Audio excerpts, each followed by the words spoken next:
Krishna. Sorry, Vijaya Mataji. Hare Krishna, Vijaya Mataji.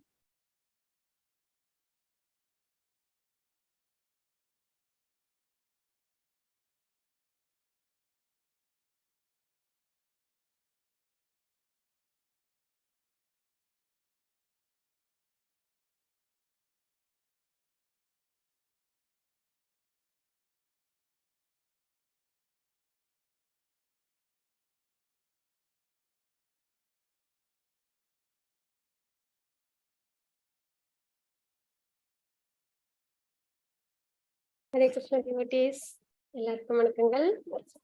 Hare Krishna Hare Krishna Hare Krishna Mataji pranams Mataji Punesh Mataji Hare Krishna Janakiraman Prabhuji pranams Hare Krishna Sri வித்யா மாதாஜி எல்லாருக்குமே வணக்கங்கள். Bhagavad Gita 18 days course level 1ல எல்லாரும் join பண்ணியிருக்கோம். பகவானோட அனுகிரகத்துல பகவத்கீதை அவசியம் நம்ம எல்லாருமே தெரிஞ்சுக்க வேண்டிய ஒரு சாஸ்திரம்.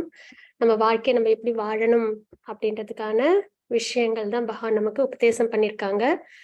அந்த வகையில நம்ம எல்லாருமே கண்டிப்பா தெரிஞ்சுக்க வேண்டிய ஒரு சாஸ்திரம். அதை பகவானோட அனுகிரகத்துல நம்ம எல்லாரும் தெரிஞ்சுக்க போறோம். பரம்பரையோட அனுகிரகத்துல இந்த கோர்ஸ் வந்து தினமும் 18 days பண்ணிக்கணும். அதுதான் எங்களோட ரெக்வெஸ்ட். ஹரே கிருஷ்ணா மாதாஜி வாழ்க வளமுடன்.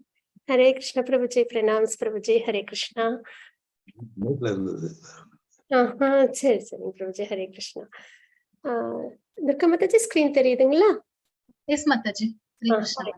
ஹரே கிருஷ்ணா ஹரே கிருஷ்ணா டிவோட்டீஸ் எல்லாருக்கும் வணக்கங்கள். நம்ம பகவத்கீதை 18 days கோர்ஸ் லெவல் 1ல இருக்கோம். இதுக்கப்புறம் இன்னும் நிறைய நிறைய நிறைய லெவல்ஸ் உண்டு. அது எல்லாத்துலயும் நீங்க நல்லபடியா ஜாயின் பண்ணி நல்லபடியா பக்தியில நல்ல ஒரு முன்னேற்றம் ஏற்படணும் அப்படின்றத பகவான்கிட்ட பிரார்த்திச்சுக்கலாம். இந்த இந்த லெவல் 1 இதுல வந்து பாத்தீங்கன்னா பகவத்கீதையில மட்டும் 18 அத்தியாயங்கள் இருக்கு. அந்த 18 அத்தியாயங்களும் நம்ம என்ன பண்ணோம் அப்படின்னா ஒரு நாளுக்கும் ஒரு அத்தியாயமா நம்ம பார்ப்போம்.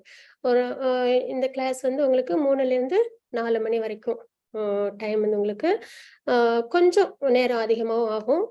ஏன்னா சில அத்தியாயங்கள் பெருசா இருக்கு அப்படின்ற பட்சத்துல கொஞ்சம் நேரம் அதிகமாகவும் ஆகும்.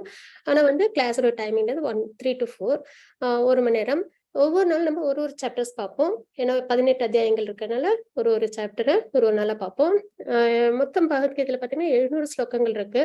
சோ ஒவ்வொரு நாளுமே ஒரு சாப்டர்லுமே 700 ஸ்லோகங்களும் நம்மளால கம்ப்ளீட்டா பார்க்க முடியாது. முக்கியமான ஸ்லோகங்கள் அதை நம்ம எடுத்து அதோட அர்த்தங்கள் நம்ம பார்ப்போம். அதுக்கப்புறம் நீங்க லெவல் 2க்கு போனீங்கன்னா உங்களுக்கு இன்டெப்த் இன்னும் நல்ல நிறைய ஸ்லோகங்களோட உங்களுக்கு வந்து அந்த கிளாஸஸ்லாம் இருக்கும். பகவத்கீதை அப்படின்றது உரையாடல், பகவானுக்கும் அர்ஜுனருக்கும் கிருஷ்ணருக்கும் அர்ஜுனருக்குமான உரையாடல் அப்படின்றது. உபதேசம் கிருஷ்ணர் வந்து கொடுத்திருப்பாங்க அர்ஜுனருக்கு. அப்படின்னும் போது அந்த கான்வர்சேஷன் அவங்க 2 பேரும் என்ன உரையாடல் நடந்தது அவங்க 2 பேருக்கு இடையில அதுல முக்கியமான ஸ்லோகங்களை நம்ம எடுத்து அதை மட்டும் நம்ம ஒவ்வொரு நாளும் நம்ம பார்ப்போம் 18 நாட்களும். அதுக்கப்புறம் கொஸ்டின்ஸ் இருக்காது, டவுட்ஸ் இருந்தது அப்படின்னா அவசியம் கிளாஸ் முடிஞ்சதுக்கு அப்புறம் நீங்க எல்லாருமே கேட்கலாம். அதுக்கப்புறம் இந்த கோர்ஸ் வந்து உங்களுக்கு சர்டிபிகேட் கொடுப்பாங்க. அதுக்கு நீங்க என்ன பண்ணணும்னா குவிசஸ் அட்டென்ட் பண்ணணும். ஒவ்வொரு சாப்டருக்குமே குவிசஸ் உங்களுக்கு உண்டு. அதுக்கு எப்படி என்ரோல்மெண்ட் பண்றது அப்படின்றத துர்கா மாதாஜி கோஹோஸ்ட் அட்மின் இருக்காங்க இல்லைங்களா, அவங்க வந்து உங்களுக்கு டெமோ காமிப்பாங்க. அதுக்கப்புறம் அதுக்கான சந்தேகங்கள் எது இருந்தாலும் மாதாஜி உங்களுக்கு நல்லபடியா கைடன்ஸ் கொடுப்பாங்க. சோ அதனால நீங்க எல்லாருமே என்ன பண்ணணும்னா அவசியம் குவிசஸ் நீங்க அட்டென்ட் பண்ணணும். அந்த குவிசஸ் நீங்க அட்டென்ட் பண்ணி முடிக்கும்போது 18வது அத்தியாயம் முடிக்கும்போது உங்களுக்கு வந்துட்டு சர்டிபிகேட் கொடுப்பாங்க. இதுதான் வந்து இந்த கோர்ஸ்ல நம்ம பார்க்க போற விஷயங்கள். அதுக்கப்புறம் நம்ம இப்ப வந்துட்டு கிருஷ்ண பக்தி அப்படின்ற நிலைப்பாட்டுல பகவத்கீதை பத்தி நம்ம தெரிஞ்சுக்க போறோம் இல்லைங்களா. நிறைய வேதங்கள் நமக்கு உண்டு. அதாவது வேதங்கள் சாஸ்திரங்கள், அதாவது வேதங்கள் உபனிஷத்கள் புராணங்கள் இதிகாசங்கள் இந்த மாதிரி நிறைய உண்டு. அதுல ஒரு உபனிஷத் தான் பகவத்கீதை அப்படின்றது. நம்மளால வேதங்கள் எல்லாத்தையும் தெரிஞ்சுக்க முடியுமானா கொஞ்சம் சிரமம் இல்லைங்களா. அதனால நம்ம அவசியம் தெரிஞ்சுக்க வேண்டிய கிரந்தங்கள் அப்படின்னு பார்த்தோம்னா பகவத்கீதை பாகவதம் இது 2 நம்ம அவசியமா தெரிஞ்சுக்கணும். அந்த வகையில கிருஷ்ண பக்தி அந்த நிலைப்பாட்டுல நம்ம வந்திருக்கோம் பகவானோட அனுகிரகத்துல. இதற்கான கோயில் பிரதானமான கோயில் எங்க இருக்கு அப்படின்னு பார்த்தோம்னா இஷ்கான் இஸ்கான் மூலியமா தான் நம்ம பகவத்கீதை தெரிஞ்சுக்க போறோம். பிரதானமான கோயில் எங்க இருக்கு அப்படின்னு பாத்தீங்கன்னா மாயாப்பூர்ல, வெஸ்ட் பெங்கால்ல இஸ்கான் டெம்பிள் இருக்கு அப்படின்றத பாக்குறோம். எல்லா கோவில்லையும் விக்கிரக வழிபாடு உண்டு இல்லைங்களா? சிவபெருமான் கோயில்ல சிவபெருமான், பார்வதி அம்மா கோயில், அப்புறம் பிள்ளையார், முருகன், இந்த மாதிரிலாம் நம்ம நிறைய கோயிலுக்கு எல்லாம் போறோம். பெருமாள் கோயில், இந்த மாதிரி விக்கிரக வழிபாடுலாம் நம்ம பண்றோம். அந்த வகையில இஸ்கான் டெம்பிளுக்கு நம்ம போனோம்னா யாரை நம்ம வந்து வழிபாடு பண்ணுவோம் அப்படின்னு பாத்தீங்கன்னா ராதாகிருஷ்ணரை நம்ம வழிபாடு பண்ணுவோம். நம்ம இப்போ யார் மூலியமா நம்ம வந்துட்டு தெரிஞ்சுக்கிறோம் இந்த பகவத்கீதை கிளாஸ் அப்படின்னு பார்த்தோம்னா, மேங்களூர்ல, கர்நாடகா ஸ்டேட்ல மேங்களூர்ல இஸ்கான் ஸ்ரீ ஸ்ரீ ராதா கோவிந்தா டெம்பிள் அவங்களோட வழிகாட்டுதலின் பேர்ல நம்ம இந்த கிளாஸஸ்ல நம்ம அட்டன் பண்றோம். சரிங்களா? அப்ப அங்க உள்ள விக்கிரகத்தோட பேர் ஸ்ரீ ஸ்ரீ ராதா கோவிந்தர் அவங்கதான். இவங்க பிரபுபாதா. இஸ்கான் அப்படின்றது என்ன அப்படின்னு பார்த்தோம்னா international society for Krishna consciousness. இது வந்து யாரு உருவாக்குனாங்க அப்படின்னா ஷிலா பிரபுபாதா உருவாக்குனாங்க. கிருஷ்ணர் அப்படின்றது நம்ம எல்லாருக்கும் நல்லபடியா தெரியும் இல்லைங்களா? ஏன்னா நம்ம எல்லாம் வந்துட்டு இந்தியாவில இருக்கோம், தெரியும் நமக்கு. அவங்க கடவுள் அப்படின்ற அளவுக்காவது தெரியும், பகவான் கடவுள்னு தெரியும். ஆனா இஸ்கான் அப்படின்றத இவங்க பிரபுபாதா அமெரிக்காவில கொண்டு அங்கிருந்துதான் ஆரம்பிச்சாங்க. அதுக்கப்புறம் இப்ப பாத்தீங்கன்னா உலகத்துல எல்லா கண்ட்ரிலயுமே கிருஷ்ண பக்தி நல்லபடியா தழைச்சு இருக்கு. சரிங்களா? அந்த வகையில இஸ்கானை உருவாக்குனவங்க ஷிலா பிரபுபாதா அவங்க. அதுக்கப்புறம் நீங்க எல்லாருமே அவசியம் இப்ப இஸ்கான் மேங்களூர் வழியா நம்ம கோர்ஸ் வந்து நம்ம கலந்துக்கிறோம். அது அந்த வகையில பாத்தீங்கன்னா அவங்களோட வெப்சைட் என்ன அப்படின்னு பார்த்தோம்னா இஸ்கான் மேங்களூரு அப்படின்றதான் வெப்சைட்டு. இதுலதான் நீங்க வந்து குவிசஸ் எல்லாம் அட்டென்ட் பண்ண வேண்டியிருக்கும். அதனால இதையும் நீங்க நோட் பண்ணிக்கோங்க. வேற எதுவும் கிளாஸஸ் டீடைல்ஸ் எது வேணும்னாலும் உங்களுக்கு இந்த வெப்சைட்ல உங்களுக்கு அப்லோட் ஆகிட்டே இருக்கும். அதுக்கப்புறம் யூடியூப் சேனலும் இருக்கு. இஸ்கான் ராதா கோவிந்தா டெம்பிள் மேங்களூரு அப்படின்றத யூடியூப் சேனல் பேரு. இதுல பாத்தீங்கன்னா உங்களுக்கு நிறைய கிளாஸஸ் கிடைக்கும். பாகவதம் கிளாஸஸ் கிடைக்கும், பகவத்கீதை கிளாஸஸ் கிடைக்கும். அதுக்கப்புறம் கோயில்ல என்னென்ன பூஜைகள் புனஸ்காரங்கள் பண்றாங்க அதெல்லாம் உங்களுக்கு நல்லபடியா தெரிய வரும். சோ இதை நீங்க சப்ஸ்கிரைப் பண்ணிட்டீங்கன்னா அப்பப்ப என்னென்ன கிளாஸஸ் நீங்க விருப்பப்படுற நேரத்துல நீங்க கேட்டுக்கலாம். அதே மாதிரி கோயில் பூஜைகளையும் நீங்க கலந்துக்கலாம். முக்கியமா சாண்டிங் செஷன் இருக்கும், ஜபம் நாமம் உச்சரிக்கிறது, அதுலயும் நீங்க அவசியம் கலந்துக்கலாம். இந்த மாதிரி யூடியூப் சேனலும் இருக்கு. அதுக்கப்புறம் பாத்தீங்கன்னா ஃபேஸ்புக் பேஜும் இருக்கு. இஸ்கான் ராதா கோவிந்தா டெம்பிள் மேங்களூரு அதுதான் வந்து ஃபேஸ்புக் பேஜ். அதையும் நீங்க ஃபாலோ பண்ணீங்கன்னா உங்களுக்கு தேவையான அப்டேட்ஸ் அங்க கிடைக்கும். அதுக்கப்புறம் இது டெய்லி குவிசஸ். இது வந்து நீங்க குவிசஸ் நீங்க வந்து அட்டென்ட் பண்ணணும். அப்படி அட்டென்ட் பண்ணி இந்த கோர்ஸ் முடியும் போது நீங்க கம்ப்ளீட் பண்ணிட்டீங்க 18 சாப்டர்ஸும் அப்படின்னா உங்களுக்கு வந்து சர்டிபிகேட் இஷ்யூ பண்ணுவாங்க. லெவல் 2ல எல்லாம் நீங்க நல்லபடியா ஜாயின் பண்ணலாம். அதுக்கான டெமோ உங்களுக்கு துர்கா மாதாஜி காமிப்பாங்க. அதுக்கப்புறம் புக்ஸ் இப்ப பாத்தீங்கன்னா பகவத்கீதை நம்ம தெரிஞ்சுக்க போறோம். அதுக்கு புக்ஸ் வேணும் அப்படின்னா நீங்க வந்து என்ன பண்ணலாம் அப்படின்னா இங்க இஸ்கான் மேங்களூருக்கு நீங்க கொரியர் பண்ணி இது பே பண்ணீங்கன்னா அவங்க கொரியர் மூலியமா உங்களுக்கு அனுப்புவாங்க. அது ஒரு வகையில நீங்க வாங்கிக்கலாம். இல்ல இன்னொரு விஷயம் என்னன்னா உங்க வீட்டு பக்கத்துலயே அங்க எங்க ஊர் பக்கத்துலயே இஸ்கான் டெம்பிள் இருந்ததுன்னா அங்கேயும் நீங்க பகவத்கீதை புக்கு நல்லபடியா வாங்கிக்கலாம். இந்த 2 விஷயம். இது தாண்டி vedabase.com அப்படின்ற வெப் பேஜ் இருக்கு. அதுல நீங்க என்ன பண்ணலாம்னா கிளிக் பண்ணீங்கன்னா உங்களுக்கு எல்லா புக்ஸுமே கிடைக்கும். பகவத்கீதை, பாகவதம், அப்புறம் சைத்தன்ய சரிதாமிர்தம், உபனிஷத்கள், இந்த மாதிரி நிறைய புக்ஸ் உங்களுக்கு கிடைக்கும். ஆனா அதுல இங்கிலீஷ்ல இருக்கும். உங்களுக்கு அதுல கன்வீனியன்டா இருக்கு அப்படின்னா நீங்க அவசியம் அதுல நீங்க நல்லபடியா தெரிஞ்சுக்கலாம். vedabase.com.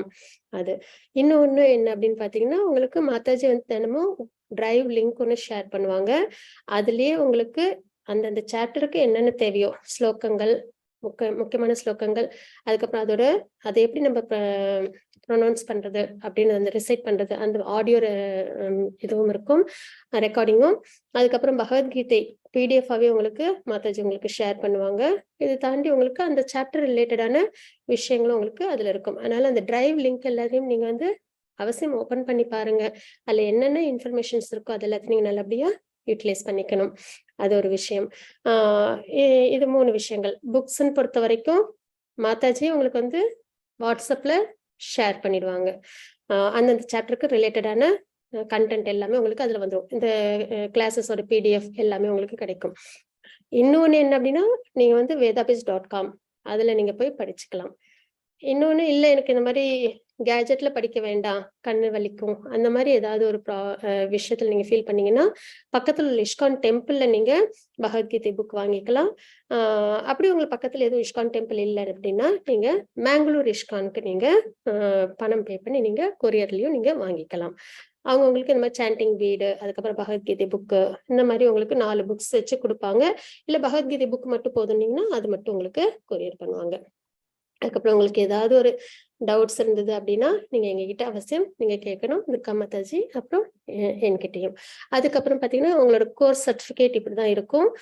அதனால நீங்க என்ரோல்மெண்ட் பண்ணும்போது உங்களோட பெயர் நீங்க என்ன வரணுமோ அதை நீங்க வந்துட்டு நல்லபடியா என்ரோல் பண்ணும்போது கொடுத்துட்டீங்கன்னா உங்களோட பெயர்ல சர்டிபிகேட் உங்களுக்கு இஷ்யூ பண்ணிடுவாங்க. ஹரே கிருஷ்ணா.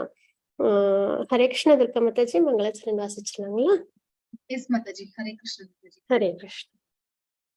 ஓம் நமோ பகவதே வாசுதேவாய. ஓம் நமோ பகவதே வாசுதேவாய.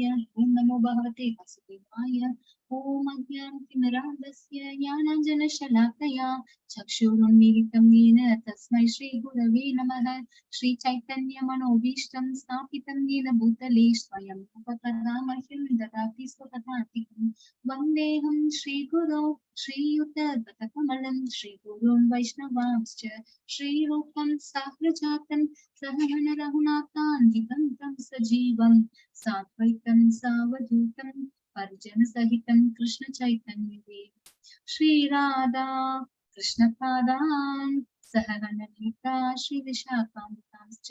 हे कृष्ण करुणा सिन्धो दीनबन्धो जगत्पते गोपेश गोपिका कान्ता राधा कान्ता नमोस्तुते।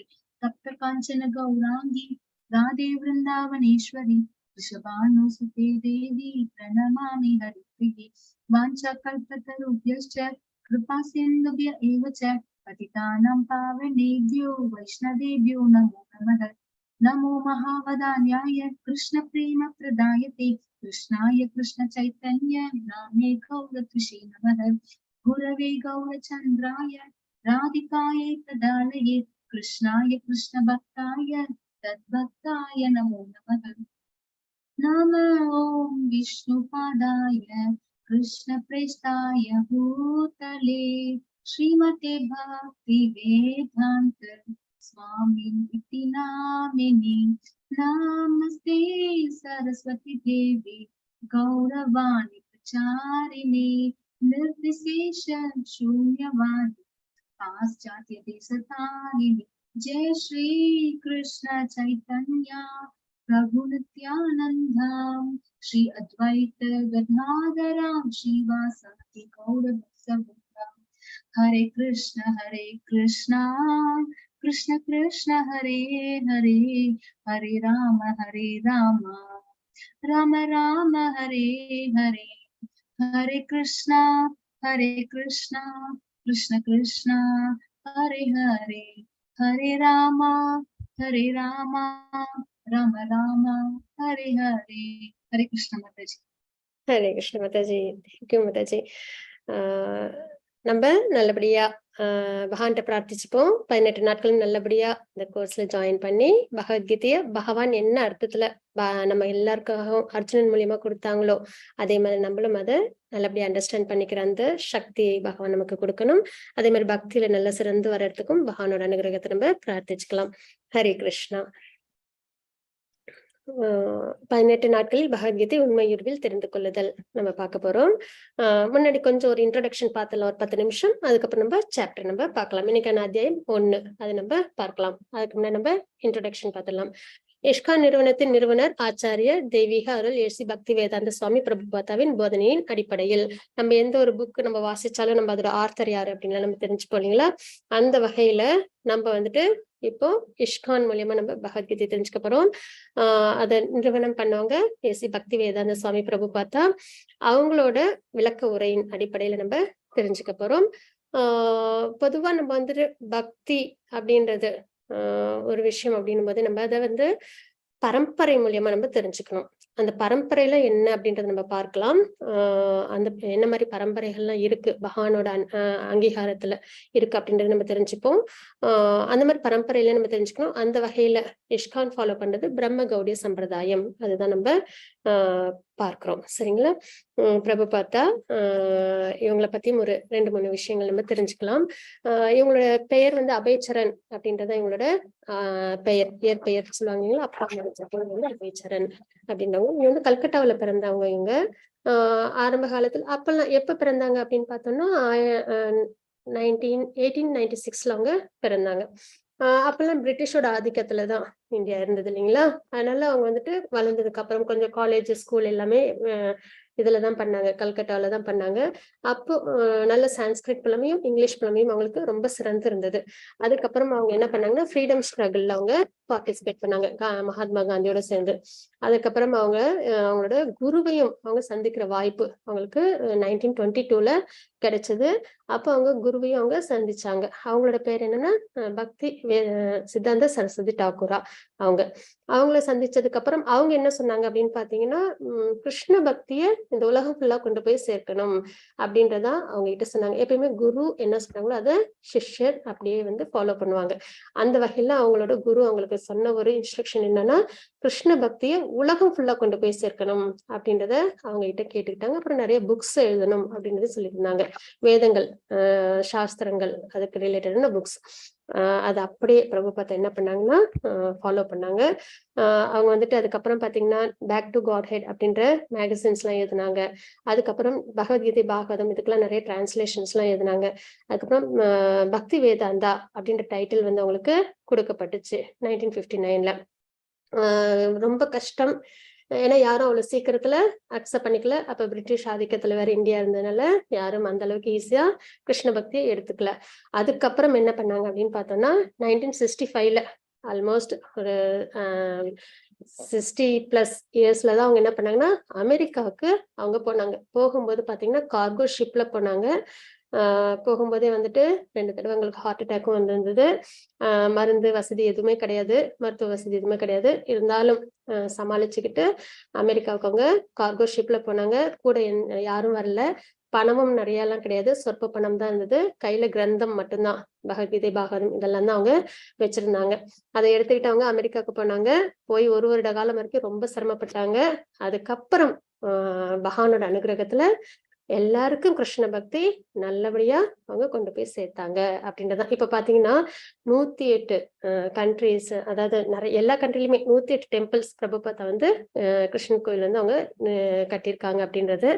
அந்த வகையில இப்ப எல்லா கண்ட்ரிலுமே ஹரே கிருஷ்ண மகாமந்திரம் வச்சிருக்கிறாங்க, கிருஷ்ண பக்தியில இருக்காங்க அப்படின்னா அதுக்கு பிரபுபாதாவோட எஃபர்ட் அப்படின்றத நம்ம பாக்குறோம். அப்படிப்பட்ட கிருஷ்ண பக்தியை நம்ம எடுத்துக்கணும் வாழ்க்கையில அப்படின்றதுதான். இவங்கதான் ராதாகிருஷ்ணர் deity. ISKCON temple, Mangalore ISKCON கோயில் உள்ள டெம்பிளோட டெய்டி இவங்கதான். நம்ம இப்போ மேங்களூர் இஸ்கான் வழியா தான் நம்ம தெரிஞ்சுக்கிறோம். அந்த கோயிலோட தலைவர் பேரு அப்படி பிரசிடென்ட், டெம்பிள் பிரசிடென்ட் யார் அப்படின்னு பாத்தீங்கன்னா நாமனிஷ்த பிரபுஜி. அவங்க வந்து பிடெக் முடிச்சிருக்காங்க ஐஐடி கான்பூர்ல. அவங்களோட பிரயத்தனத்தின் பேர்ல தான் நம்ம இப்ப பகவத்கீதை தெரிஞ்சுக்கிறோம். சரிங்களா? அப்புறம் பகவத்கீதை என்பது நமது எல்லா பிரச்சனைகளுக்கும் பதில்களை கொண்ட ஒரு காவியம். அதுதான் பகவத்கீதை அப்படின்னா என்னன்னா, நமக்கு எல்லாருக்குமே பிரச்சனைகள் இருக்கு இல்லைங்களா? வாழ்க்கையில யாருமே பிரச்சனை இல்லாம இல்லை இல்லைங்களா? எல்லாருக்குமே உண்டு. என்ன பிரச்சனை இருந்தாலும் அதுக்கு எல்லாத்துக்குமே நம்மளுக்கு பகவத்கீதையில சொல்யூஷன் கிடைக்கும் அப்படின்றதாங்க தாத்பரியம். இப்ப பகவத்கீதை என்பது நமது எல்லா பிரச்சனைகளுக்கும் பதில்களை கொண்ட ஒரு காவிய வேதம். மகாத்மா காந்தி வந்து இது என்னன்னு சொல்லியிருக்காங்க அப்படின்னு பாத்தீங்கன்னா ஆன்மீக அகராதி அப்படின்னு சொல்லியிருக்காங்க. சரிங்களா? அதுக்கப்புறம் இது உலகெங்கும் உள்ள பல தலைவர்களுக்கு உத்வேகம் அளிக்கும் புத்தகம். பகவத்கீதை படிக்கிறதுனால என்ன கிடைக்கும் நமக்கு அப்படின்னா மோட்டிவேஷன் கிடைக்கும். நம்ம சோர்ந்து தளர்ந்து இருந்தோம் அப்படின்னா நமக்கு பகவத்கீதை நல்லபடியா நம்ம தெரிஞ்சுக்கிறோம் அப்படின்னும் போது நமக்கு அந்த உத்வேகம், நம்ம முன்னாடி என்ன பிரச்சனைகள், கஷ்டங்கள் இருந்தாலும் அதை எதிர்கொண்டு நம்மளால அதுல இருந்து வெளியில வர முடியும். அந்த அளவுக்கு மோட்டிவேஷன் கொடுக்கக்கூடிய ஒரு வரப்பிரசாதம் தான் நம்மளோட பகவத்கீதை. சரிங்களா? அப்போ இது என்னது? பிரச்சனைகளுக்கெல்லாம் பதில் கொண்ட ஒரு காவிய வேதம், உத்வேகம் அளிக்கும் புத்தகம் அப்படின்றத நம்ம தெரிஞ்சுக்கிறோம். மகாத்மா காந்தி என்ன சொல்லியிருக்காங்க அப்படின்னு பாத்தீங்கன்னா கீதையை தியானிப்பவர்கள் ஒவ்வொரு நாளும் புதிய மகிழ்ச்சியையும் புதிய அர்த்தங்களையும் பெறுவார்கள் அப்படின்ற நம்ம இங்க பாக்குறோம். தெரிஞ்சுக்கிறதுன்றது மட்டுமில்ல, அதை தியானிக்கணும். பகவான் நமக்கு கொடுத்த உபதேசங்களை நம்ம தியானிக்கணும். அந்த வகையில நம்ம அதை ஃபாலோ பண்ணோம் அப்படின்னா நமக்கு மகிழ்ச்சி நமக்கு எப்பயுமே கிடைக்கும் அப்படின்றது. நான் பகவத்கீதை படித்து கடவுள் இந்த பிரபஞ்சத்தை எவ்வாறு படைத்தார் என்பதை பற்றி சிந்திக்கும் போது மற்ற அனைத்தும் மிதமிஞ்சியதாக தெரிகிறது அப்படின்றத ஐன்ஸ்டீன் அவர்கள் சொல்லியிருக்காங்க. இஸ்கான் பகவத்கீதை உண்மை உருவில் ஏன்? இப்ப பாத்தீங்கன்னா பகவத்கீதை இஸ்கான்ல நீங்க பகவத்கீதை புக் வாங்குனீங்கன்னா உண்மை உருவில் அப்படின்னு கூடவே இருக்கும். பகவத்கீதைன்னு போட்டு அது கூட உண்மை உருவில். அதுக்கு என்ன அர்த்தம் அப்படின்னு பார்த்தோம்னா, கிருஷ்ணர் அர்ஜுனருக்கு கொடுத்த உபதேசம் அது அதே தாத்பரியத்துல எந்த ஒரு மாற்றமும் எந்த ஒரு கலப்படமும் இல்லாம வழி வழியா குரு கிட்ட இருந்து டிசைப்பிளுக்கு அந்த மாதிரி எந்த ஒரு மாற்றமும் இல்லாம அந்த சம்பிரதாயத்துல நல்லபடியா அதை அப்படியே அடுத்தடுத்த தலைமுறைகளுக்கு கொண்டு வந்து சேர்க்கிறோம் இல்லைங்களா? அந்த வகையில அதனாலதான் பகவத்கீதையில புக்லயே வந்து ஆஸ் இட் இஸ்ன்றதுன்னா கிருஷ்ணர் எந்த அர்த்தத்துல உபதேசம் கொடுத்தாங்களோ அதே அர்த்தத்துல நம்ம அதை எடுத்துக்க முடியும் அப்படின்றது. கீதை ஒரு பரந்த புத்தகம். கீதை முறையாக ஆய்வு செய்ய 1 வருடம் ஆகும். பகவத்கீதைன்றது 700 ஸ்லோகங்கள் கொண்டது. அது நல்லபடியா ஆழ்ந்து கருத்தோட நம்ம படிக்கணும் தெரிஞ்சுக்கணும்னா கண்டிப்பா நமக்கு 1 வருஷம் ஆகும். இப்ப நம்ம வந்து 18 நாட்கள்லயே அதை நம்ம பார்க்க போறோம் இல்லைங்களா? அப்ப நம்மளால எல்லா விஷயங்களும் நம்மளால தெரிஞ்சுக்க முடியாது. பட் ஆனா முக்கியமான ஆழ்ந்த கருத்துக்கள் உள்ள விஷயங்கள் நம்ம தெரிஞ்சுப்போம். அதன் மூலியமா நம்மளுக்கு பகவத்கீதையோட தாத்பரியம் என்னன்றது தெரிஞ்சிடும். அதுக்கப்புறம் நம்ம இன்னும் அடுத்தடுத்த லெவல்ல நம்ம போகும்போது இன்னும் நல்லபடியா தெரிஞ்சுக்க முடியும். முழு புத்தகத்தையும் நல்லபடியா உணர முடியும். கிருஷ்ணருக்கும் அர்ஜுனருக்கும் இடையிலான எண்ணங்களின் ஓட்டத்தில் கவனம் செலுத்துகின்றோம். குறிக்கோள் கீதை பற்றி ஆழமான ஆய்வுக்கு ஒருவரை தயாரித்தல் அப்படின்றத நம்ம பார்க்கிறோம். பகவத்கீதையின் மனநிலை. அர்ஜுனனின் கலக்கமும் மாயின் தோற்றமும் கிருஷ்ணரின் ஏற்பாடு என்பதை புரிந்து கொள்ள வேண்டும். பொதுவா பகவத்கீதை கிளாஸ்லாம் நம்ம அட்டன் பண்றோம், பகவத்கீதை படிக்கிறோம்னாலே எல்லாம் என்ன சொல்லுவாங்க, அதெல்லாம் எதுக்கு படிக்கணும், அர்ஜுனனுக்கு கிருஷ்ணர் கொடுத்த உபதேசம் அதுக்கும் நமக்கு என்ன சம்பந்தம் இருக்கு அப்படின்னு தான் சொல்லுவாங்க இல்லைங்களா? ஆனா அர்ஜுனருக்காக கொடுத்தது கிடையாது பகவத்கீதை. துவாபரயுகம் முடிஞ்சு கலியுகம் ஆரம்பிக்க போகுது. கலியுகத்துல மக்கள் எல்லாருமே ரொம்ப சிரமப்படுவாங்க. அதர்மம் தான் தலை தூக்கி இருக்கும். தர்மம் அதர்மம் தெரியாது. அந்த வகையில எது செய்யணும் செய்யக்கூடாதுன்றது தெரியாது. குழப்பமே மிஞ்சிருக்கும். மனசு ரொம்ப ஆன்சைட்டில இருக்கும் இல்லைங்களா? இந்த மாதிரி ஒரு நிலைப்பாட்டுல நமக்கு நல்ல ஒரு கைடன்ஸ் அதுதான் வந்து பகவத்கீதை அப்படின்றது. அந்த வகையில பார்க்கும்போது கிருஷ்ணர் யார் மூலியமா கொடுக்குறாங்க? பகவான் தன்னோட பக்தன் மூலியமா நமக்கு அப்படிப்பட்ட உயர்ந்த கைடன்ஸ் பகவத்கீதைய, அதாவது நம்மளோட வாழ்க்கையோட மேனுவல் அப்படின்னு நம்ம சொல்லுவோம் பகவத்கீதைய. ஒரு பொருள் நம்ம வாங்குறோம்னா அதை எப்படி உபயோகிக்கணும் அப்படின்னு சொல்லிட்டு அது கூடவே ஒரு சீட்டு கொடுப்பாங்க இல்லைங்களா? அதே மாதிரிதான் பகவத்கீதைன்றது நம்ம வாழ்க்கை நம்ம எப்படி வாழணும் அப்படின்றதுக்கான மேனுவல். அது வந்து பகவான் என்ன பண்ணிருக்காங்க, அவங்களோட பியூர் டிவோட்டி மூலியமா நமக்கு கொடுத்துருக்காங்க. அர்ஜுனருக்கு பகவத்கீதை தேவையப்படாது. ஏன்னா அவங்க எப்பயுமே உயர்ந்தவங்க அவங்க இல்லைங்களா? ரொம்ப உயர்ந்த குணத்தில் உள்ளவங்க, சிறந்த பக்தனும் கூட. அப்படி இருக்கும்போது அவங்களுக்கு அந்த மாயை அப்படின்றத ஒண்ணு கொடுத்து, ஏன்னா அவங்க அந்த மாதிரி கேள்வி கேட்டாதான் பகவத்கீதை பகவான் அவங்களுக்கு நல்லபடியா உபதேசம் பண்ண முடியும். அப்பதான் அது நமக்கெல்லாம் கிடைக்கும். அந்த ஒரு முறையில அர்ஜுனருக்கு என்ன பண்ணாங்க, பகவான் வந்து பகவத்கீதையை கொடுக்குறாங்க. சோ அதனால இது அர்ஜுனருக்காக கொடுத்தது கிடையாது, அர்ஜுனன் மூலியமா நமக்காக கொடுத்ததுதான் பகவத்கீதை அப்படின்றது. அர்ஜுனருக்கு குழப்பமும் கலக்கமும் ஏற்படாவிட்டால் அவரை மீட்பதற்காக கிருஷ்ணர் பகவத்கீதை பேச வேண்டிய அவசியமில்லை. பகவத்கீதை முதலில் கேட்பவர் அர்ஜுனர் என்றாலும் அது அனைவரின் நலனிற்காகவே, நம்ம எல்லாருக்காகவும் தான் பகவத்கீதை பகவான் அர்ஜுனன் மூலியமா கொடுத்திருக்காங்க. நமக்காக கொடுத்த உயர்ந்த பொக்கிஷத்தை நம்ம என்ன பண்ணணும், அவசியம் தெரிஞ்சுக்கிட்டு அதை நம்ம ஃபாலோ பண்ணணும் வாழ்க்கையில. அர்ஜுனரின் தீர்க்கமற்ற தன்மை. கிருஷ்ணர் 2 படைகளுக்கும் நடுவில் தேரை ஓட்டினார். குருட்சேத்திர போரில் போராட அர்ஜுனர் சிரமப்பட்டார். அவர் ஸ்ரீ கிருஷ்ணனிடம் சரணடைந்தார்.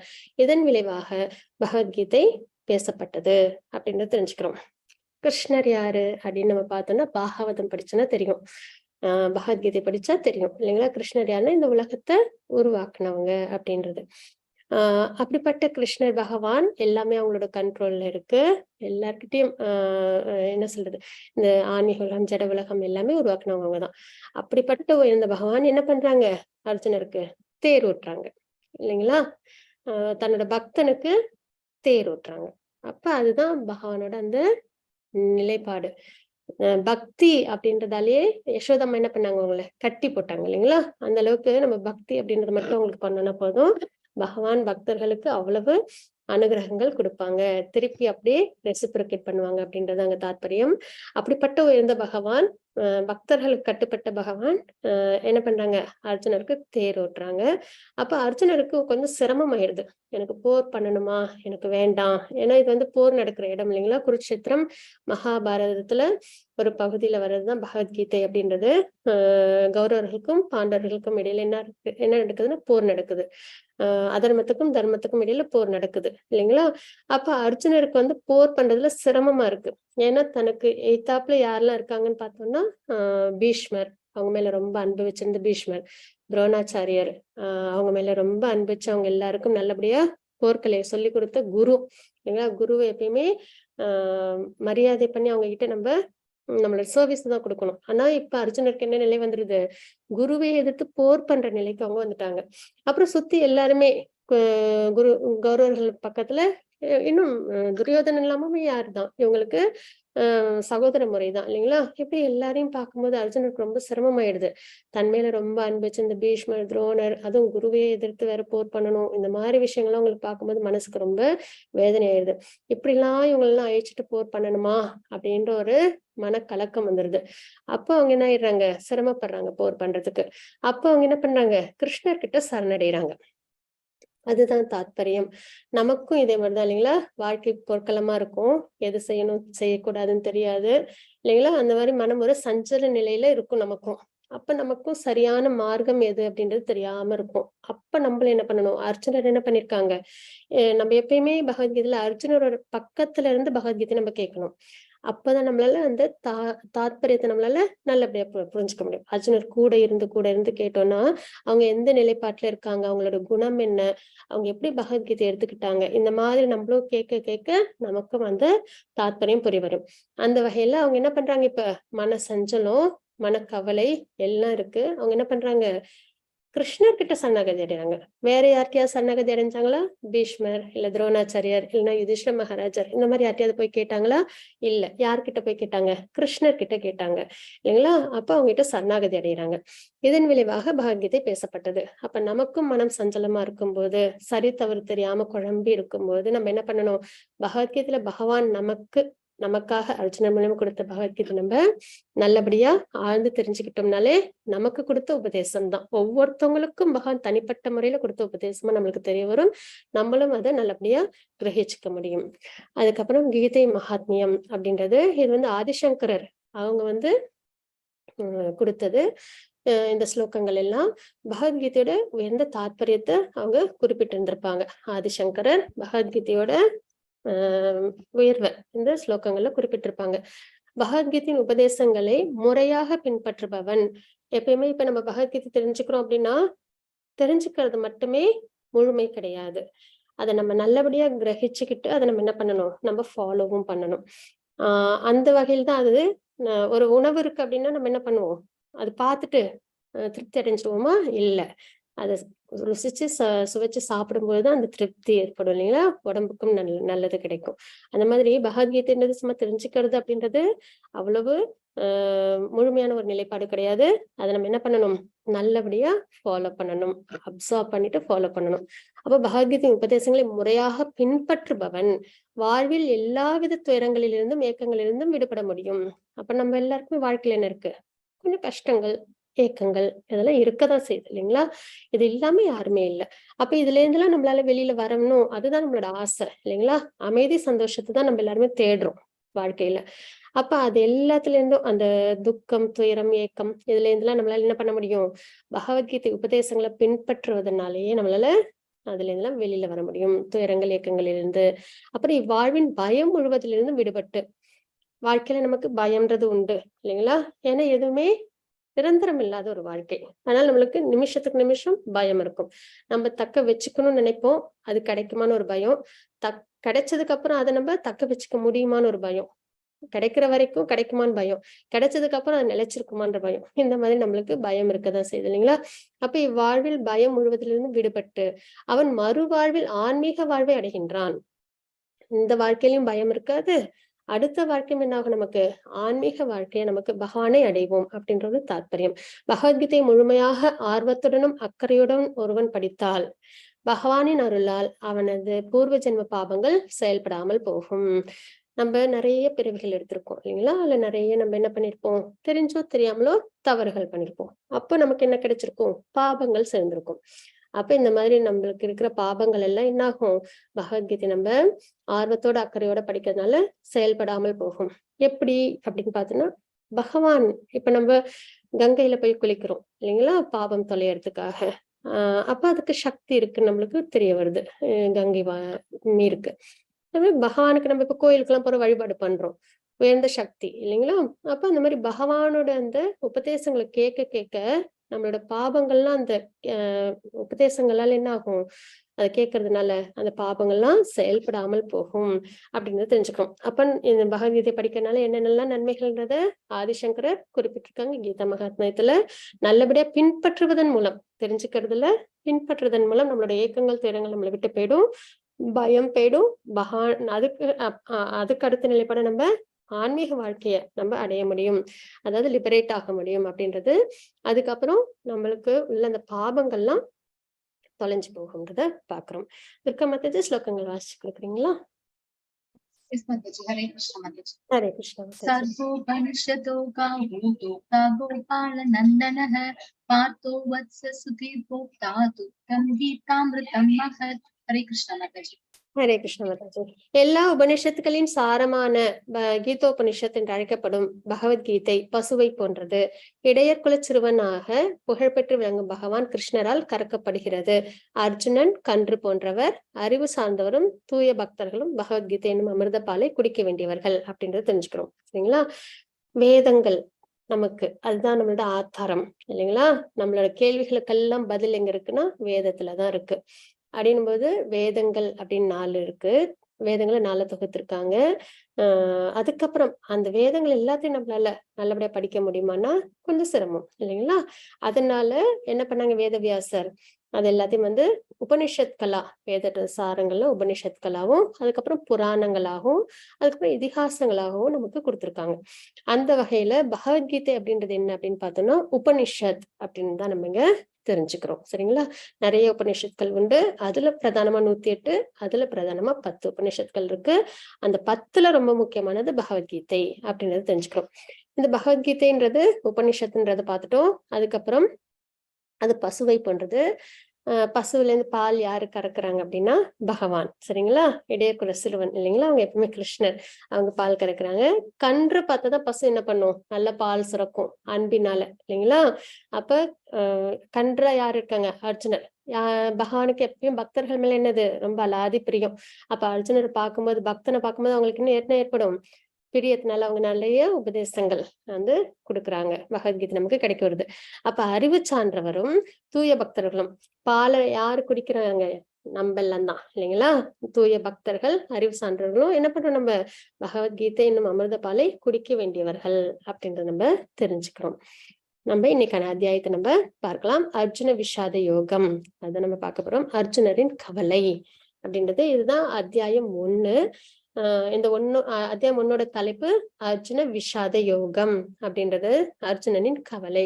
அப்ப ஆரம்பமே எப்படி இருக்கு, கவலை அப்படின்றது இருக்கு, சஞ்சலம் கவலை அப்படின்றது. 18வது அத்தியாயத்துல என்ன பண்ணுவாங்க, அர்ஜுனர் தெளிவு ஏற்பட்டிருக்கும், அவங்களுக்கு இருக்கிற அந்த கவலை அவங்களை விட்டு விலகி இருக்கும் சரிங்களா? அந்த அளவுக்கு அதேதான் நம்மளோட நிலைப்பாடும். நமக்கும் கவலைகள் குழப்பங்கள் இருக்கலாம், ஆனா பகவத்கீதை நம்ம நல்லபடியா தெரிஞ்சுக்கிட்டோம் அப்படின்னா கடைசியில நமக்கும் தெளிவு ஏற்படும் அப்படின்றது. இப்ப அர்ஜுனர் பாத்தீங்கன்னா போர் பண்ணணுமா வேணாமான்னு ஒரு கஷ்டத்துல, போர் பண்ண விருப்பம் இல்லாம இருக்காங்க. இப்ப முடியும் போது, பகவத்கீதை முடியும் போது போர் பண்ண வேண்டாம், நீ இவ்வளவு சிரமப்படுறியே அப்படின்னு பகவான் சொல்லல. அவங்களுக்கு பிரச்சனையை அவங்க விளக்கல இல்லைங்களா, நீ போர் பண்ண வேண்டான்னு. பிரச்சனை அங்கதான் இருக்கு. ஆனா பகவத்கீதை கேட்கறதுக்கு முன்னாடி அது நிறைய கவலைகள் அர்ஜுனர் கொடுத்தது. ஆனா அதுக்கப்புறம் பகவத்கீதை கேட்டதுக்கு அப்புறம் மோட்டிவேஷனல் தெரப்பி, அதுக்கப்புறம் அவங்க என்ன பண்ணாங்க, சரியான நிலைப்பாட்டுக்கு அந்த பிரச்சனையை நல்லபடியா அவங்க ஹேண்டில் பண்ணாங்க இல்லைங்களா? அதே மாதிரிதான் நமக்கும், நம்ம கிட்டயும் நிறைய கஷ்டங்கள் கவலைகள்லாம் இருந்தாலுமே நம்ம என்ன பண்ணணும், பகவத்கீதை கேட்டு முடிக்கும் அந்த சமயத்துல, உணரும் சமயத்துல நமக்கு என்ன ஏற்படும், நம்மளோட பிரச்சனைகள் கஷ்டங்கள் இருந்தாலும் அதை நம்மளால ரொம்ப நல்லபடியா ஓவர் கம் பண்ணி நம்ம பக்தியில சிறந்து இருக்க முடியும் அப்படின்றது தாத்பரியம். அர்ஜுன விஷாத யோகம் அதுதான் முதல் அத்தியாயம். ஒரே காட்சி வெவ்வேறு எதிர்வினைகள் அப்படின்றத பாக்குறோம். குருக்ஷேத்திரம் அப்படின்ற போர்க்களத்துலதான் பகவத்கீதை உபதேசம் பகவான் கொடுக்குறாங்க இல்லைங்களா. அங்க பாத்தீங்கன்னா யாரெல்லாம் இருக்காங்கன்னா கௌரவர்கள் பாண்டவர்கள் இருக்காங்க. இங்க பாத்தீங்கன்னா இப்ப போர் நடக்க போற ஒரு நிலைப்பாடு சுச்சுவேஷன், போர் நடக்க போகுது, மகாபாரத போர் நடக்க போகுது. இங்க பாத்தீங்கன்னா 3 பேர் நம்ம பாக்குறோம். ஒருத்தவங்க யாரு அப்படின்னு பாத்தீங்கன்னா திருதராஷ்டர், சரிங்களா. அப்புறம் இன்னொருத்தவங்க துரியோதனன், இன்னொருத்தவங்க அர்ஜுனர் அப்படின்னு நம்ம பாக்குறோம். திருதராஷ்டர் வந்துட்டு என்ன பண்றாங்க, அவங்க யாரு அப்படின்னு பார்த்தோம்னா அவங்க ஒரு அரசர் இல்லைங்களா. ஒரு சாதாரண ஒரு மகனோட அப்பா அந்த ஒரு நிலைப்பாடு மட்டும் அவங்களுக்கு கிடையாது. அவங்க யாரு, அரசர் இல்லைங்களா. ஒரு அரசன் எப்படி இருப்பாங்க அப்படின்னு பார்த்தோம்னா எல்லாருக்கும் நன்மை தரக்கூடிய விஷயமா அவங்க யோசிப்பாங்க. அதே மாதிரி தர்மத்தின் பக்கத்துல இருந்து யோசிப்பாங்க இல்லைங்களா. அதுதான் ஒரு அரசரோட நிலைப்பாடா இருக்கணும். ஆனா இவங்க என்ன பண்ணிட்டாங்க, நியாயப்படி யுதிஷ்ட மகாராஜருக்கு ஆட்சியை கொடுத்திருக்கணும் அஸ்தினாபுரத்தை. ஆனா இவங்க அது கொடுக்கறதுக்கு மனம் இல்லாம போயிடுது. எதனால அப்படின்னு பார்த்தோம்னா அவங்க பிள்ளை மேல உள்ள அந்த பாசத்தினால அப்படின்றது. அப்ப தர்மப்படி அவங்க முடிவெடுக்காம விட்டுடுறாங்க இல்லைங்களா. அப்ப அந்த வகையில இவங்களோட நிலைப்பாடு என்னன்னா தமோகுணம் அப்படின்றத நம்ம பார்க்க போறோம், சரிங்களா. ஏன்னா இவங்க இப்ப ஒரு பிள்ளையோட அப்பான்ற வகையில யோசிச்சிருந்தாலும் கூட ஓகே. ஆனா இவங்க என்ன பண்ணிட்டாங்க, அவங்க ஒரு அரசர்னும் போது எல்லாருக்கும் நன்மை தரக்கூடிய விஷயமா அவங்க பிரஜைகளோட பாதுகாப்பு இவங்களோட கையில இருக்கு. இன்னொன்னு தர்மம் இவங்க கண்டிப்பா இவங்க ஃபாலோ பண்ணிருக்கணும். ஆனா அந்த நிலைப்பாட்டுல இல்லாம இருந்ததுனால தமோகுணம் அப்படின்ற ஒரு நிலைப்பாட்டுல பாக்குறோம். இன்னொருத்தவங்க யாருன்னா துரியோதனன். அவங்க என்ன பண்றாங்க அப்படின்னு பார்த்தோம்னா பயம் இல்லைங்களா. நிறைய ஆசைகள் மனசுல, அஸ்தினாபுரமும் வேணும், இந்திரபிரஸ்தமும் வேணும், பாண்டவர்களுக்கு ஒரு நல்லது கூட கிடைச்சிடக்கூடாது அப்படின்ற ஒரு நிலைப்பாட்டுல இருக்காங்க இல்லைங்களா. அப்ப ஆசை நிறைய, எல்லாத்தையும் தான் அனுபவிக்கணும் அப்படின்ற ஒரு எண்ணத்துல இருக்காங்க இல்லைங்களா. அது ரஜோகுணம் அப்படின்னு நம்ம பாக்குறோம். அந்த ரஜோகுணத்தின் இது எப்படி இருக்கும் தன்மைனா பயம். அதுதான். ஏன்னா நிறைய ஆசைப்பட்டா எவ்வளவு ஆசைப்படுறோமோ அவ்வளவு பயம், கிடைக்காம போயிடுச்சுன்னா என்ன பண்றதுன்றது இல்லைங்களா. அப்ப பயம் அந்த ஒரு நிலைப்பாட்டுல பாக்குறோம். இது ரஜோகுணம். இவங்க சத்துவகுணம் அர்ஜுனர். இவங்க என்ன சொல்றாங்க, இப்ப இவங்க கிட்ட எல்லா சக்திகளும் இருக்கு, பகவானே இவங்க கூட இருக்காங்க, கூட பாண்டவர்களும் எல்லாரும் சக்திகள் நிறைஞ்சவங்க இல்லைங்களா. சர்வோத்தமர் இவங்க அர்ஜுனர். இப்ப இவங்களோட நிலைப்பாடு எப்படி இருக்கு, போர் பண்ண ஈஸியா அவங்க வின் பண்ணிடலாம். ஆனாலும் இவங்க என்ன பண்றாங்க, எனக்கு போர் பண்ண வேண்டாம், எல்லாருக்கும் கஷ்டம் சேருமே, நிறைய பாதிப்பு ஏற்படுமே, அதுவும் இல்லாம பீஷ்மர் துரோணர் எல்லாமும் இந்த போர்ல இறந்து போயிடுவாங்களே அப்படின்னு சொல்லிட்டு எல்லாருக்கும் கஷ்டம் வரக்கூடாது அப்படின்ற ஒரு நிலைப்பாட்டுல நான் போரே பண்ணல, போர் பண்ணாதானே எனக்கு இந்த ராஜ்யமே வேண்டாம் அப்படின்னு சொல்லிட்டு எல்லாருக்கும் நன்மையே நினைக்கிறாங்க இல்லைங்களா. தனக்கு கஷ்டம் வந்தாலும் பரவாயில்ல, எல்லாரும் நல்லா இருக்கணும் அப்படின்னு அந்த நிலைப்பாட்டுல இருக்கிறது சத்துவகுணம் அப்படின்னு நம்ம சொல்றோம், சரிங்களா. அப்ப 3 குணம், தமோகுணம் அப்படின்றது, ரஜோகுணம், சத்துவகுணம் அப்படின்றது. இப்ப இந்த 3 குணத்திலயும் நம்ம 3 பேரை நம்ம பாக்குறோம். நம்ம இதுல எந்த குணத்துல இருக்கணும் அப்படின்னா சத்துவகுணத்துல இருக்கணும் அப்படின்றது. இப்ப பாத்தீங்கன்னா இதே மாதிரிதான். இப்ப எதற்காக பகவான் போர்க்களத்துல பகவத்கீதை உபதேசம் பண்றாங்க அப்படின்னா இந்த 3 குணங்களும் எல்லா மனுஷங்கிட்டயும் இருக்கும் இல்லைங்களா. எப்பயுமே நம்மளுக்கு ஒரு சுச்சுவேஷன் ஒண்ணு வந்துருது. அந்த சுச்சுவேஷன் வந்த உடனே சத்துவகுணத்துல இருந்து நியாயமா அடையணும்னு நினைப்போம். இல்ல ஆசை அதிகமா இருந்துன்னா ரஜோகுணத்துல இருந்து நமக்கு கிடைச்சா போதும் அப்படின்னு நினைப்போம். இன்னும் கொஞ்சம் தமோகுணத்துல இருந்தோம்னா யாருக்கு என்ன நடந்தா என்ன, நம்ம நல்லா இருந்தா சரிதான் அப்படின்னு சொல்லிட்டு நம்ம நினைச்சிட்டோம் இல்லைங்களா. இது பொதுவா எல்லா மனுஷங்களுக்கும் இந்த 3 குணமுமே இருக்கும். அதுக்குள்ளார ஒரு போட்டி நடந்துகிட்டே இருக்கும். தர்மப்படி இருக்கிறதா, அதர்மம் பண்ணியாவது நம்ம வாழ்க்கையில அச்சீவ் பண்றதா, இப்படின்னு நம்ம நிறைய ஸ்பெகுலேட் பண்ணிட்டு மன சஞ்சலத்தோட இருக்கும் இல்லைங்களா. அப்ப மனம் எப்படி இருக்கு, போர்க்களமாட்டம் இருக்கு. இப்ப நமக்கு அதுல தெளிவு ஏற்படணும், சரி தவறு என்னன்னு தெரியணும் இல்லைங்களா. அப்போ நம்ம என்ன பண்ணணும்னா பகவத்கீதை நம்ம அர்ஜுனர் பகவான் கிட்ட சரணாகதி அடைஞ்ச மாதிரி நம்மளும் பகவான்கிட்ட சரணாகதி அடைஞ்சு பகவத்கீதை நம்ம தெரிஞ்சுக்கும் பொழுது நம்மளும் என்ன பண்ண முடியும், வாழ்க்கையில சரியான மார்க்கத்துல நம்மளால போக முடியும் அப்படின்றதாங்க தாத்பரியம், சரிங்களா. ஹரே கிருஷ்ண துர்க்கம் மாதாஜி, 1.1 ஸ்லோகம் வாசிச்சு கொடுக்குறீங்களா? ஹரே கிருஷ்ணா மாதாஜி. ஜானகிராமன் பிரபுஜி, ஹரே கிருஷ்ணா. சாரி, ஜானகிராமன் பிரபுஜி வாழ்க வளமுடன். நான் ஃபர்ஸ்ட் வாசிச்சிடுறேன், அப்புறம் நீங்க வாசிங்க பிரபுஜி. நல்லது நல்லது. ஹரே கிருஷ்ணா. நான் இது மட்டும் சொல்லிட்டு நீங்க ஸ்லோகம் வாசிச்சுக்கோங்க பிரபுஜி. ஓம் ஸ்ரீ பரமாத்மனே நமः. அத பிரதமோऽध्यायः அர்ஜுன விஷாத யோகः. பிரபுஜி ஹரே கிருஷ்ணா பிரபுஜி. ஹரே கிருஷ்ணா மாதாஜி. திருதராஷ்டிரவாச தர்மக்ஷேத்ரே குருக்ஷேத்ரே சமவேதா யூயத்ஸ்வ மாமகா பாண்டவஸ் சைவ கிமகுர்வத் சஞ்சயா. ஹரே கிருஷ்ணா. திருதராஷ்டிரர் கூறினார், புண்ணிய யாத்திரை தலமான குருஷேத்திரத்தில் போர் புரிய விருப்பம் கொண்டு ஒன்று கூடிய பிறகு என் மகன்களும் பாண்டியன் புதல்வரும் என்ன செய்தனர் சஞ்சயனே. ஹரே கிருஷ்ணா மாதாஜி. ஹரே கிருஷ்ண பிரபுஜி. இப்ப பார்த்தோம்னா 1வது ஸ்லோகம் இதுதான் சரிங்களா. ஃபர்ஸ்ட் ஸ்லோகம் சாப்டர் 1ல ஃபர்ஸ்ட் ஸ்லோகம் இது. யார் சொல்லியிருக்காங்க? திருதராஷ்டிரர் சொல்லியிருக்காங்க. என்ன சொல்லியிருக்காங்க? புண்ணிய யாத்திரை தலமான குருக்ஷேத்திரத்தில். குருக்ஷேத்திரம் அப்படின்றது என்னன்னா ரொம்ப புனிதமான ஸ்தலம் அது சரிங்களா. அங்க தேவர்களும் பூஜைகள் யாகங்கள்லாம் செய்யணும்னா பூமியில பண்ணணும் அப்படின்னா ஒரு இடம் தேர்ந்தெடுக்கணும்னா குருக்ஷேத்திரத்தை அவங்க தேர்ந்தெடுப்பாங்க. அங்க எப்பயுமே தர்மமே தழைச்சு இருக்கும் சரிங்களா. அப்படிப்பட்ட உயர்ந்த ஒரு ஸ்தலத்துல என்ன ஆகுது? போர் நடக்க போகுது. தர்மம் தான் தழைக்கும் அந்த இடத்துலன்னு தெரிஞ்சதுக்கு அப்புறம் திருதராஷ்டிரருக்கு என்ன சந்தேகம் வந்துருது? ஏன்னா அங்க துரியோதனும் சண்டை போட போறாங்க. அவங்களுக்கே ஒரு மனசுல ஒரு எண்ணம் வந்துருது. அப்போ அந்த இடத்துல தர்மம் தழைக்கணும், யாருதான் ஜெயிக்க முடியும்? பாண்டவர்கள் தான் இல்லைங்களா. அப்ப அதையும் குறிப்பிடுறாங்க. புண்ணிய யாத்திரை தலமான குருக்ஷேத்திரத்தில் போர் புரிய விருப்பம் கொண்டு ஒன்று கூடிய பிறகு என் மகன்களும் பாண்டுவின் புதல்வரும். அதுல வேற ஒரு பிரிவினை வேற அவங்களுக்கு வந்திருக்கு இல்லைங்களா. தன்னோட பிள்ளைங்க பாண்டுவோட பிள்ளைங்கன்னு. இப்ப பாண்டுவும் உயிரோட இல்ல அப்படின்னும் போது இவங்கதான் என்ன பண்ணிருக்கணும்? பாண்டவர்களையும் நல்லபடியா அவங்க பார்த்திருக்கணும். அதுவும் இவங்க ஒரு அரசர் நிலைப்பாட்டிலும் வேற இருக்காங்க. சோ அவங்கதான் நல்லபடியா பார்த்திருக்கணும். ஆனா என்ன பண்ணிட்டாங்க இந்த இடத்துல? என்னோட பிள்ளைகள் பாண்டுவோட பிள்ளைகள் என்ன செய்தனர் சஞ்சயனே அப்படின்னு கேக்குறாங்க சஞ்சயர்கிட்ட. சஞ்சயன் யாரு அப்படின்னு பாத்தீங்கன்னா திருதராஷ்டிரோட காரியதர்சின்னு சொல்லுவாங்க. ரொம்ப அவங்களுக்கு ஒரு வெல் விஷிங் ஃப்ரெண்டாவும் இருப்பாங்க.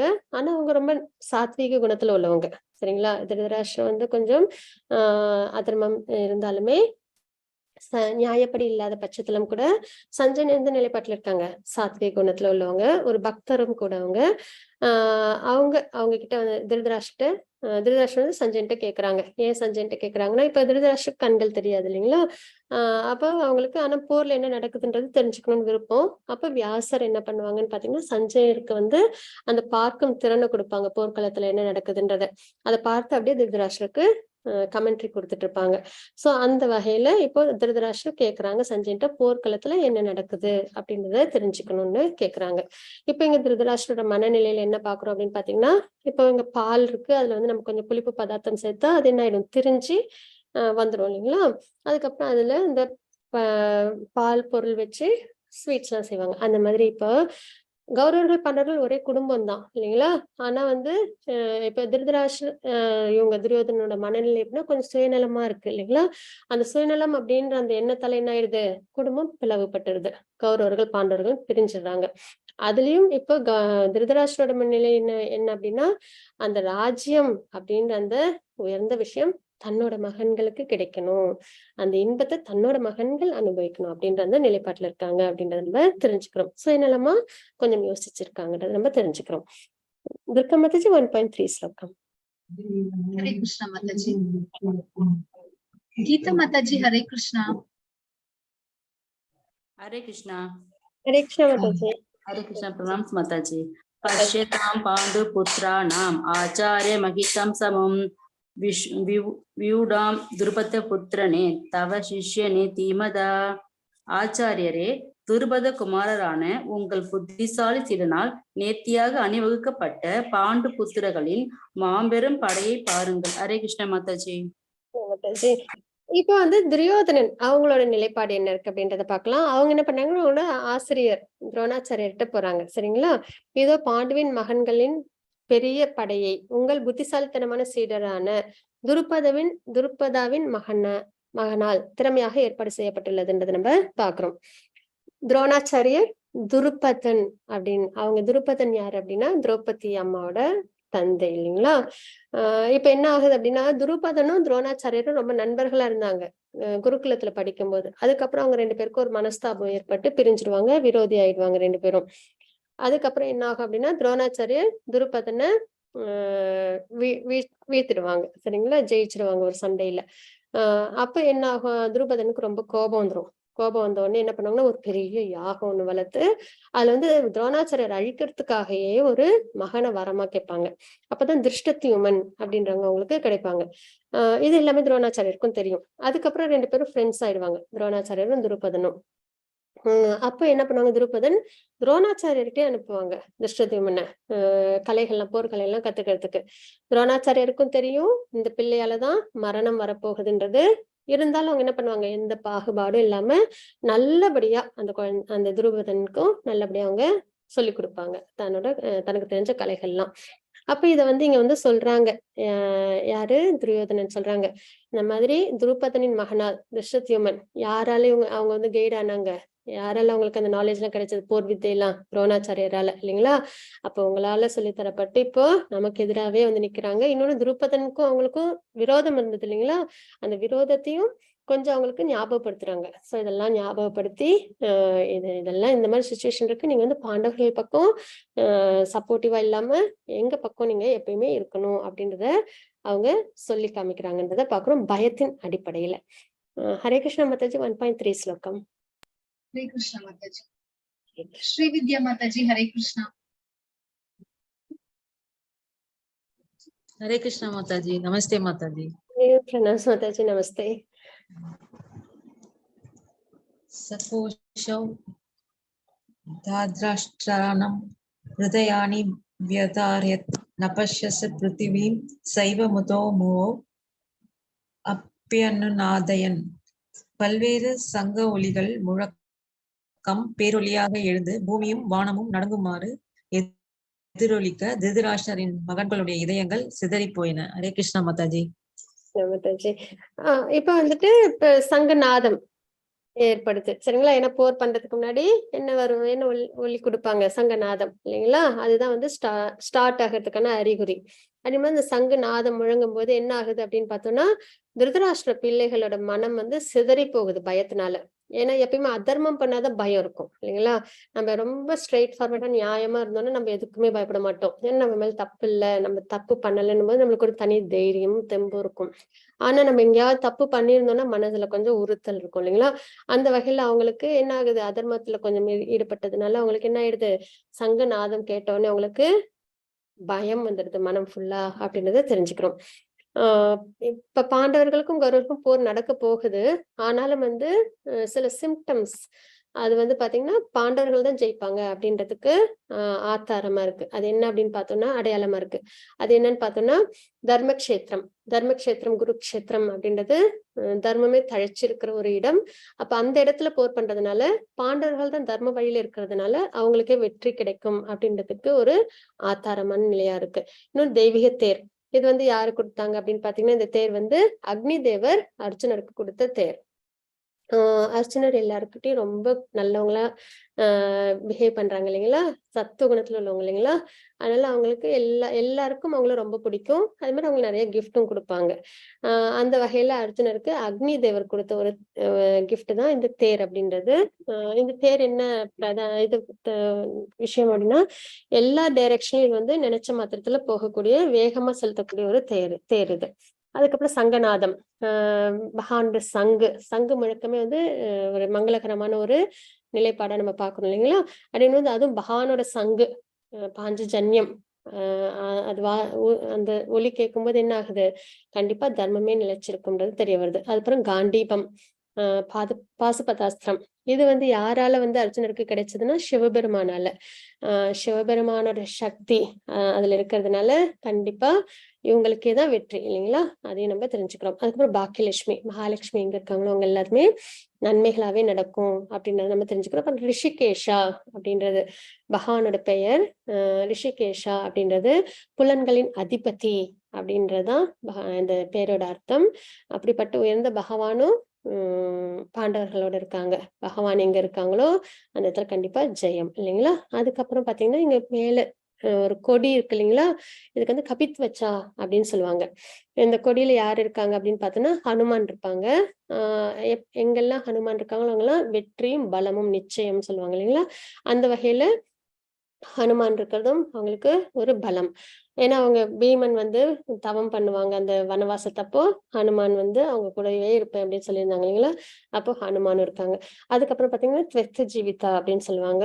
அது என்ன அப்படின்னா இவங்களோட துரியோதனனோட பயம் அதுவே உங்களுக்கு பலமா அமையும். துரியோதனன் என்ன சொல்லிடுவாங்கன்னா, எனக்காக உயிரை கொடுக்கறதுக்கும் இங்க நிறைய பேர் இருக்காங்கன்றத சொல்லிடுவாங்க அவங்க பக்கத்துல.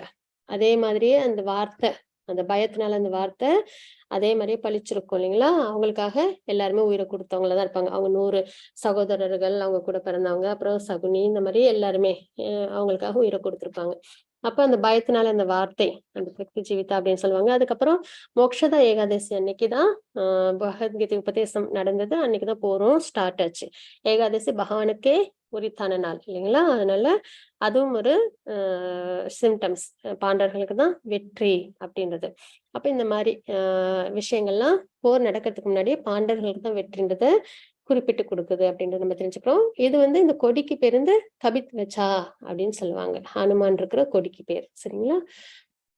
அதுக்கப்புறம் இப்ப போர் பண்றதுக்கு விருப்பம் இல்லைன்னு சொல்லிட்டு அர்ஜுனர் என்ன பண்ணுவாங்க, காரணங்கள் சொல்லுவாங்க எதுக்காக உங்களுக்கு போர் பண்ண விருப்பம் இல்லைன்னு. இரக்கம் ஒண்ணு, சரிங்களா? அப்புறம் இன்னொன்னு இன்பமின்மை, பாப செயல், குடும்ப பாரம்பரியம் கெட்டு போறது, இருமனம், இந்த மாதிரி விஷயங்கள் சொல்றாங்க. இரக்கம் அப்படின்றது என்ன அப்படின்னு பார்த்தோம்னா, போர் பண்றதுனால என்ன ஆகும், எல்லாரும் எல்லாரும் எழுந்துருவாங்க இல்லைங்களா? பீஷ்மர், துரோணாச்சாரியர் எல்லாருமே எழுந்து போயிடுவாங்க. அப்படின்னும் போது அதனால இவங்களுக்கு என்ன ஒரு பயம், இன்னொன்னு நிறைய பொருள் சேதமும் ஏற்படும் இல்லைங்களா? இன்னும் நிறைய பேர், பீஷ்மர் துரோணர் மட்டும் இல்ல, நிறைய பேர் அவங்களோட ஃபேமிலியில உள்ள மெம்பர்ஸ் எல்லாமும் போர்ல இறந்து போயிடுவாங்க. அப்படின்னும் போது அர்ஜுனருக்கு இரக்கம், நமக்காக ஒரு ராஜ்யம் கிடைக்கிறதுக்காக இவ்வளவு பேரு உயிரை விடுறதா அப்படின்னு சொல்லிட்டு. இன்னொன்னு இன்பமின்மை, போர் பண்றதுனால என்ன இன்பம் கிடைக்க போகுது? எப்பயுமே சண்டைனால ஒரு இன்பமும் கிடைக்காது இல்லைங்களா? சண்டைனால துன்பம் தான் மிஞ்சும், மன நிம்மதி தான் போகும். அதனால போர் பண்றதுனால என்ன இன்பம் இருக்கு? ஏன்னா இப்ப அவங்க போர் பண்ணதுக்கு அப்புறம் நம்மளுமே வாழ்க்கையில் நிறைய கஷ்டப்பட்டு உழைச்சு எல்லாம் பண்றோம். எதுக்காக பண்றோம்? ஃபேமிலியோட சந்தோஷமா இருக்கிறதுக்கு தான் இல்லைங்களா? அப்படின்னும் போது இப்ப போர் பண்ணி ராஜ்யத்தை இவங்க அடைஞ்சதுக்கு அப்புறம் பீஷ்மர், துரோணர் இந்த மாதிரி கௌரவர்கள் யாருமே இல்லாம ராஜ்யத்தை மட்டும் வச்சு அனுபவிச்சு என்ன பண்ண முடியும்? அதுல என்ன இன்பம் கிடைக்க போகுது அப்படின்றத யோசிக்கிறாங்க. அதுக்கப்புறம் பாப செயல், போர்ல எல்லாருமே இறந்து போயிடுவாங்களே, அதனால பாபம் வந்து சேருமே அப்படின்னு சொல்லிட்டு யோசிக்கிறாங்க. அதுக்கப்புறம் குடும்ப பாரம்பரியம் நசிந்து போதல், அது என்ன அப்படின்னா எல்லாரோட குடும்பத்துல இருந்தும் தந்தையோ இல்லைன்னா கணவனோ இல்லைன்னா மகனோ சகோதரனோ வந்திருப்பாங்க இல்லைங்களா போர் பண்ண. அப்ப அவங்களாம் இறந்து போனாங்க அப்படின்னா அந்த குடும்பத்தோட பாரம்பரியம் அடுத்தடுத்து அவங்க அவங்க வழி வழியா கடைபிடிச்சிட்டு வந்த அந்த சம்பிரதாயம், இந்த விஷயங்கள்லாம் அடுத்த தலைமுறைகளுக்கு போகாம அப்படியே தடைப்பட்டுடும். இன்னொன்னு அந்த பெண்களும் வந்து பாதுகாப்பு இல்லாம இருப்பாங்க இல்லைங்களா? அந்த வகையில குடும்ப பாரம்பரியம் நசிந்து போயிடுமே அப்படின்னு சொல்லிட்டு அந்த ஒரு காரணத்தையும் சொல்றாங்க. அதுக்கப்புறம் இருமனம், போர் பண்ணணுமா கூடாதா அப்படின்ற ஒரு கன்ஃபியூஷன் அவங்களுக்கு ஏற்படுது. இதெல்லாம் தான் போர் பண்றதுக்கு விருப்பம் இல்லைன்றதை தெரிஞ்சுக்கிறோம். இன்னொன்னு அர்ஜுனனோட கவலைகளை நம்ம பார்க்கிறோம். அர்ஜுன விஷாத யோகம் அதுல நம்ம பார்க்கிற விஷயங்கள். துர்கா மாதாஜி 1.28 ஸ்லோகம். हरे कृष्ण माताजी। हरे कृष्ण माताजी। जानकीरमण प्रभु जी हरे कृष्णा।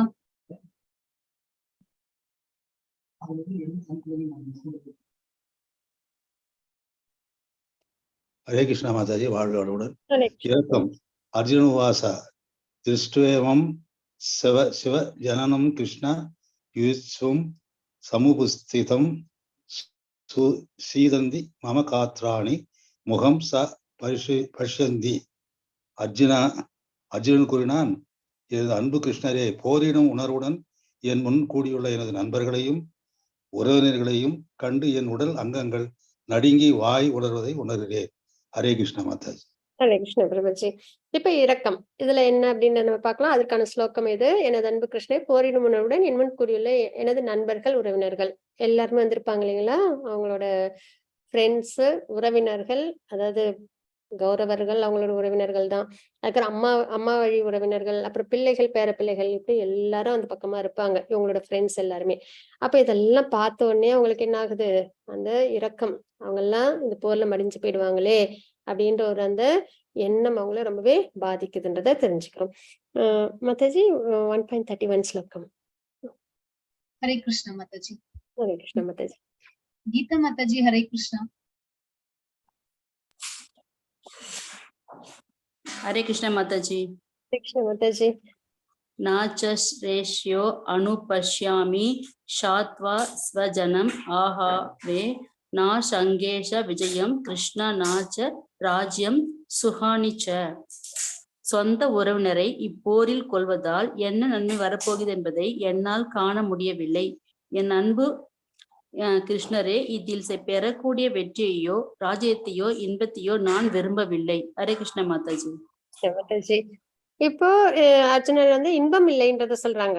அதுதான், நம்ம எந்த ஒரு விஷயம் செஞ்சாலும் நம்ம குழந்தைங்க சந்தோஷமா இருக்கணும், நம்ம வீட்டுல உள்ளவங்க சந்தோஷப்படணும்னு நினைச்சுதான் நம்ம செய்வோம் இல்லைங்களா? எல்லாரும் நம்ம சுத்தி உள்ளவங்க சந்தோஷமா இருக்கணும்னு.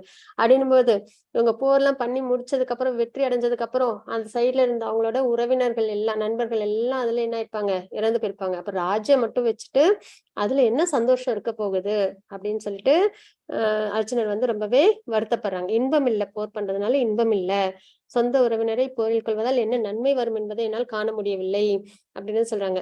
அதனால இந்த ராஜ்யத்துல ஒரு வெற்றி, அந்த வெற்றி அனுபவிக்கிறது கூட, சந்தோஷப்படுறது கூட அவங்களுக்கு அந்த இது இருக்காது இல்லைங்களா? அந்த நிலைப்பாடு இருக்காது. ஏன்னா பீஷ்மர் துரோணர்லாம் இல்ல அப்படின்னும் போது அவங்களால அந்த வெற்றி அவங்க என்ன பண்ண முடியாது. ஏன்னா அவங்களை அழிச்சிட்டு தான் அந்த வெற்றி அவங்களுக்கு கிடைக்குது. அப்படின்னும் போது அதுவும் அவங்களுக்கு பிடிச்சவங்க எல்லாம் வேற அவங்கலாம் இல்லைங்களா? அப்ப அவங்களுக்கு ரொம்பவே வருத்தமா இருக்கு. அதனால அந்த வெற்றியோ ராஜ்யம், அந்த ராஜ்யத்தை அனுபவிக்கிறதுல அவங்களுக்கு விருப்பம் இல்லை, இன்பமும் இல்லை அப்படின்றத குறிப்பிடுறாங்க. ஹரே கிருஷ்ண மாதாஜி. 1.36 ஸ்லோகம். ஹரே கிருஷ்ண மாதாஜி. ஹரே கிருஷ்ண மாதாஜி. ஸ்ரீவித்யா மாதாஜி. ஹரே கிருஷ்ண. ஹரே கிருஷ்ணா மாதாஜி. ஹரே கிருஷ்ண மாதாஜி. பாவம் ஏவ ஸ்ரயேத் தஸ்மான் ஹஸ்தைதான் ஆததான தஸ்மான் நாகா வயம் வர்ந்தம் தாத்ராஷ்ட்ரான் சவ பாந்தவான் ஸ்வஜனம் ஹி கதம் ஹத்வா சுகின ஷ்யாம மாதவா. இத்தகைய படிக்கிற மாதாஜி, இத்தகைய அக்கிரமணக்காரர்கள் கொள்வதால் நமக்கு பாவமே வந்து சேரும். எனவே திருதராஷ்டிரரை மகன்களையும் நமது நண்பர்களையும் கொல்லுதல் நமக்கு சரியானதல்ல. அதிர்ஷ்ட தேவதையின் கணவரே கிருஷ்ணரே, நமது சொந்த உறவினர்களை கொலை செய்வது விட்டு நாம் எவ்வாறு மகிழ்ச்சியுடன் இருக்க முடியும்? இதனால் நமக்கென்ன லாபம்? ஹரே கிருஷ்ணா மாதாஜி. ஹரே கிருஷ்ணா மாதாஜி. இப்போ இங்க என்ன சொல்றாங்க அப்படின்னா, இத்தகைய அக்கிரமக்காரர்களை கொள்வதால் அப்படின்றத சொல்றாங்க. அக்கிரமக்காரர்கள் அப்படின்னு ஆத்து தாயின் அப்படின்னு அதுதான் வந்து அந்த ஒரு வேர்டு என்ன அப்படின்னு பார்த்தோம்னா, சாஸ்திரத்துல குறிப்பிட்டிருக்கு, இந்த 6 விஷயங்கள்ல ஒரு விஷயம் பண்ணா கூட ஏன் எதுக்குன்னு கேட்காம அவங்கள வந்து அழிக்கலாம் அப்படின்னு வந்து போட்டிருக்கு. அது என்ன அப்படின்னு பார்த்தோம்னா, ஒருத்தவங்களுக்கு விஷம் கொடுக்கறது. பாத்தீங்கன்னா பீமனுக்கு விஷம் கொடுத்திருப்பாங்க இல்லைங்களா சின்ன வயசுல, அந்த மாதிரி விஷம் கொடுத்து அவங்கள அழிக்கிறதுக்கு முயற்சி பண்ணிருப்பாங்க. அந்த மாதிரி யாருக்கும் விஷம் கொடுக்கறவங்க, அதுக்கப்புறம் வந்து ஒரு வீட்டையோ ஒரு குடும்பத்தோட சேர்த்து எரிக்கிறது, சரிங்களா? அதுவும் வந்து இவங்க வந்து துரியோதனன் சைட்ல செஞ்சிருப்பாங்க இல்லைங்களா? அதுக்கப்புறம் பார்த்தோம்னா இன்னொருத்தவங்களோட பொருளை ஆசைப்பட்டு எடுத்துக்கிறது, அவங்களோட ராஜ்யத்தை, ஹஸ்தினாபுரம்ன்றது பாண்டவர்களுக்கு சேர வேண்டியது, ஆனா அந்த ராஜ்யத்தை யார் எடுத்துக்கணும்னு நினைக்கிறாங்க, இவங்க எடுத்துக்கணும்னு நினைக்கிறாங்க. அதே மாதிரி அவங்களோட செல்வங்கள்லாம், நிலத்தெல்லாம் அபகரிக்கணும்னு நினைக்கிறவங்க, சரிங்களா? அதுக்கப்புறம் பார்த்தோம்னா பெண்ணை வந்து துன்புறுத்துறவங்க. இப்ப திரௌபதி அம்மாவை என்ன பண்ணாங்க, சபையில வச்சு கஷ்டப்படுத்தினாங்க இல்லைங்களா? இந்த மாதிரி யாரெல்லாம் தவறு பண்றாங்களோ அவங்க எல்லாரும் இதுல ஒரு தவறு பண்ணாலே அவங்களை ஏன் எதுக்குன்னு கேட்காம அவங்களை வந்து அழிக்கிறதுக்கு சாஸ்திரம் வந்து பர்மிஷன் கொடுக்குது. அப்படின்னும் போது இந்த இடத்துல இவங்க இந்த எல்லா தவறுகளையுமே கௌரவர்கள் சைட்ல பண்ணியிருக்காங்க. அப்படின்னும் போது இத்தகைய அக்கிரமக்காரர்களை கொல்வதால் நமக்கு பாபமே வந்து சேரும். அவங்கதான் அதர்மம் பண்ணிட்டு போர் பண்ண வந்துட்டாங்க, நமக்கு தர்மம் தெரியும் அப்படின்னும் போது அவங்கள போய் நம்மளும் வந்து போர் பண்ணி ஆயிடுச்சோம்னா நமக்கு பாபம் தானே வந்து சேரும் அப்படின்றத சொல்றாங்க. திருதராஷ்டிர மகன்களையும் நமது நண்பர்களும் கொள்வது நமக்கு சரியானதல்ல அப்படின்றத இங்க சொல்றாங்க. அதிர்ஷ்ட தேவதின் கணவரே கிருஷ்ணரை நமது சொந்த உறவினரை கிருஷ்ணரை நமது சொந்த உறவினரை கொலை செய்து விட்டு நாம் எவ்வாறு மகிழ்ச்சி அடைய முடியும்? இவங்கெல்லாம் அழிச்சுட்டு எப்படி மகிழ்ச்சியாவும் இருக்க முடியும் அப்படின்றதையும் கேட்கிறாங்க. இதனால நமக்கு என்ன லாபம் அப்படின்னு, அவங்கதான் தப்பு பண்றாங்க, நம்மளும் சேர்ந்து பண்றதா, நமக்கு பாபம் தானே வந்து சேரும், அதனால இதுல நம்மளுக்கு சந்தோஷமும் இல்லை அப்படின்றது இந்த ஸ்லோகத்துல குறிப்பிட்டு கொடுக்குறாங்க. ஹரே கிருஷ்ண மாதாஜி. 1.45 ஸ்லோகம். ஹரே கிருஷ்ண மாதாஜி. ஜானகி பிரபுஜி. ஹரே கிருஷ்ண. ஹரே கிருஷ்ணா மாதாஜி. கிருஷ்ணா. யதிமாம் அப்ரதீகாரம் அசசஸ்திரம் சஸ்திரபாணய தாதிஷ்டார ரனே அன்யூஸ் தன்மே க்ஷேமதரம் பவேத். ஆயுதமின்றியும் எதிர்த்து போரிடாமலும் இருக்கின்ற என்னை ஆயுதம் தாங்கிய திருதராஷ்டிரனின் மகன்கள் போரில் கொன்றால் அது எனக்கு அதிக நன்மை கொடுக்கும். ஹரே கிருஷ்ண மாதாஜி. ஹரே கிருஷ்ண பிரபுஜி. இப்போ அர்ஜுன் என்ன சொல்றாங்க, நான் வந்து ஆயுதமே எடுக்க போறது இல்ல, எடுத்து நான் போர் பண்ணாதானே, அப்படியே நான் வந்து ஆயுதமே எடுக்காம இருக்கேன், அவங்க என்னைய கொன்னா கூட எனக்கு சந்தோஷம். ஏன்னா இவ்வளவு கஷ்டங்கள் இருக்கு, எல்லாரும் இறந்து போயிடுவாங்க, அப்புறம் வந்துட்டு நமக்கு பாபம் வந்து சேரும், சந்தோஷம் கிடையாது. இந்த மாதிரி ஒரு நிலைப்பாட்டுல இருந்து போரை பண்ணி நம்ம வெற்றி அடையறதுக்கு நான் போரே பண்ண போறது இல்ல. நான் பண்ணாம இருக்கும்போது அவங்க என்ன கொன்னா கூட பரவாயில்ல, அது கூட எனக்கு பரவாயில்ல, சந்தோஷத்தை தான் கொடுக்கும் அப்படின்ற நிலைப்பாட்டுல இருக்காங்க. இதுதான் அர்ஜுனரோட நிலைப்பாடு, சத்துவ குணத்துல இருக்கிறது. தனக்கு கஷ்டம் வந்தாலும் பரவாயில்ல, மத்தவங்க நம்மளை சுத்தி உள்ளவங்க எல்லாரும் நல்லா இருக்கணும் அப்படின்ற நிலைப்பாட்டுல இருக்காங்க இல்லைங்களா. அதை நம்ம தெரிஞ்சுக்கிறோம். அது மாதிரி குடும்ப பாரம்பரியமும் நசிந்து போகும். ஏன்னா வந்துட்டு வரவங்க ஒவ்வொரு ஃபேமிலில இருந்தும் வருவாங்க இல்லைங்களா, அப்பா இல்லைன்னா கணவன், அந்த மாதிரி அவங்க எல்லாமே எந்த பண்றா அந்த குடும்பத்தை பாதுகாக்க யாரும் இருக்க மாட்டாங்க இல்லைங்களா. அதுவும் ஒரு காரணமா அர்ஜுனர் குறிப்பிடுவாங்க. ஹரே கிருஷ்ண மாதாஜி. 1.46 ஸ்லோகம். ஹரே கிருஷ்ண மாதாஜி. கீதா மாதாஜி. ஹரே கிருஷ்ணா. ஹரே கிருஷ்ணா. கீதா மாதாஜி. ஹரே கிருஷ்ண மாதாஜி. சஞ்சயுவாச்ச ஏவம் உக்தவார்ஜுனா சங்கேயே ரதோபஸ்த உபாவிஷத் விஸ்வருஜ்ஜய ரசம் சாபம் சோகே சம்விக்ன மானசா. சஞ்சயன் கூறினான், போர்க்களத்தில் இவ்வாறு பேசிய அர்ஜுனன் தனது வில்லையும் அம்பையும் ஒரு புறம் எரிந்துவிட்டு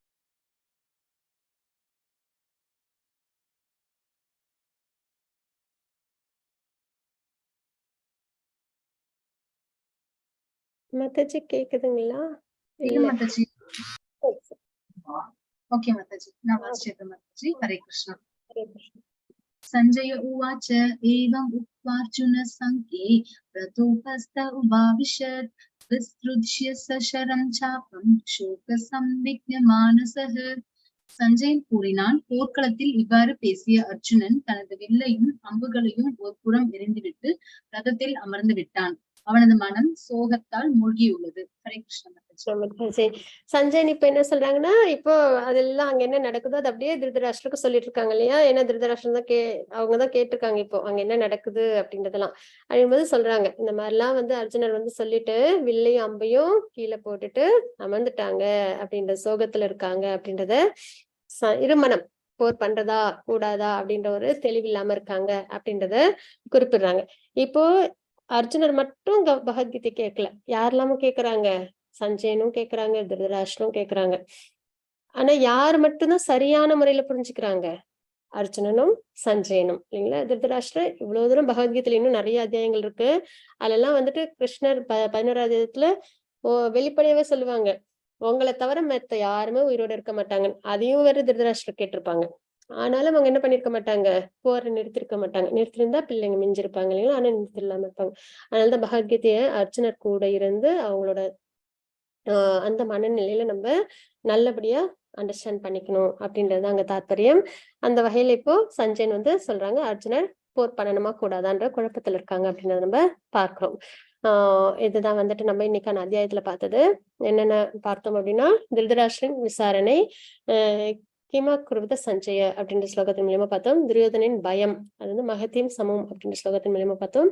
சங்கங்கள் முழுகுதல், ஹிருதயானி யதாரயத் அப்படின்ற ஸ்லோகத்தின் மூலியமா பார்த்தோம். அர்ஜுனரின் கவனிப்பு, காண்டிவம் ஸ்ரம்ஷதே ஹஸ்தாத் அப்படின்ற ஸ்லோகத்தின் மூலியமா நம்ம பார்த்தோம். அர்ஜுனர் போராடாத காரணங்கள் என்னென்ன அப்படின்றத அப்ரதிகாரம் அசஸ்திரம் அப்படின்ற ஸ்லோகத்தின் மூலியமா நம்ம பார்த்தோம். இப்ப இந்த அத்தியாயத்துல நம்ம பார்த்தது என்னன்னா, 5 காரணங்கள் சொல்லியிருக்காங்க. ஆரம்பிக்கிறதே கவலையில இருக்காங்க அர்ஜுனர்ன்றது. அதே மாதிரி நம்ம கிட்டயும் வாழ்க்கையில கவலைகள் இருக்கும். ஆனா பகவத்கீதையை முழுமையா கேட்டதுக்கு அப்புறம் அர்ஜுனருக்கு தெளிவு ஏற்பட்டு கவலைகள் இல்லாம இருப்பாங்க. ஆனா பிரச்சனை இருக்கும், அதை நல்லபடியா எதிர்கொள்ளுவாங்க. அந்த வகையில நமக்கும் கவலைகள் அந்த இது விலகி நமக்கும் சரியான தெளிவு ஏற்பட்டு நம்மளோட வாழ்க்கையிலும் வர சேலஞ்சஸ் நம்மளாலையும் நல்லபடியா ஓவர் கம் பண்ணி பக்தியில நல்லபடியா ஸ்திரமா இருக்க முடியும் அப்படின்றதுதான் அங்க தாற்பயம். ஒவ்வொரு நாளும் நீங்க எல்லாம் நல்லபடியா வந்து கலந்துக்கணும்ன்றதுதான் எங்களோட வேண்டுகோள். மகானோட அனுகிரகத்துல நல்லபடியா பகவத்கீதை அப்படின்ற தெரிஞ்சுக்கிற அந்த தாற்பயத்துல வந்திருக்கோம் நம்ம எல்லாரும். 1-2 நாள்லயே எதுவும் முடிவு பண்ணிடாம நல்லபடியா 18 அத்தியாயத்தை நல்லபடியா தெரிஞ்சுக்கிட்டதுக்கு அப்புறம் அதுல இன்னும் நம்ம நல்லபடியா முன்னேற்றத்தை எடுத்துட்டு வரணும் அப்படின்றதான் ரெக்வெஸ்ட். ஹரே கிருஷ்ணா. துர்கா மாதாஜி பலஸ்ருதி வாசிச்சிருங்களா? Yes, Mataji. Hare Krishna, Mataji. Om Tat Sat Iti Srimad Bhagavad Gitasu Upanishatsu Brahma Vidyayam Yoga Shastre Shri Krishna Arjuna Samvade Arjuna Vishada Yogo Nama Pradamo Dhyayah Sarvam Shri Krishna Arpanamastu. Hare Krishna, Mataji. हरे कृष्ण माताजी. वांछाकल्पतरुभ्यश्च कृपा सिन्धुभ्यश्च पतितानां पावनेभ्यो नमो नमः. अनंत कोटि वर्षं शिला प्रभात. हरे Krishna. Thank you devotees எல்லாருக்குமே. हरे कृष्णा.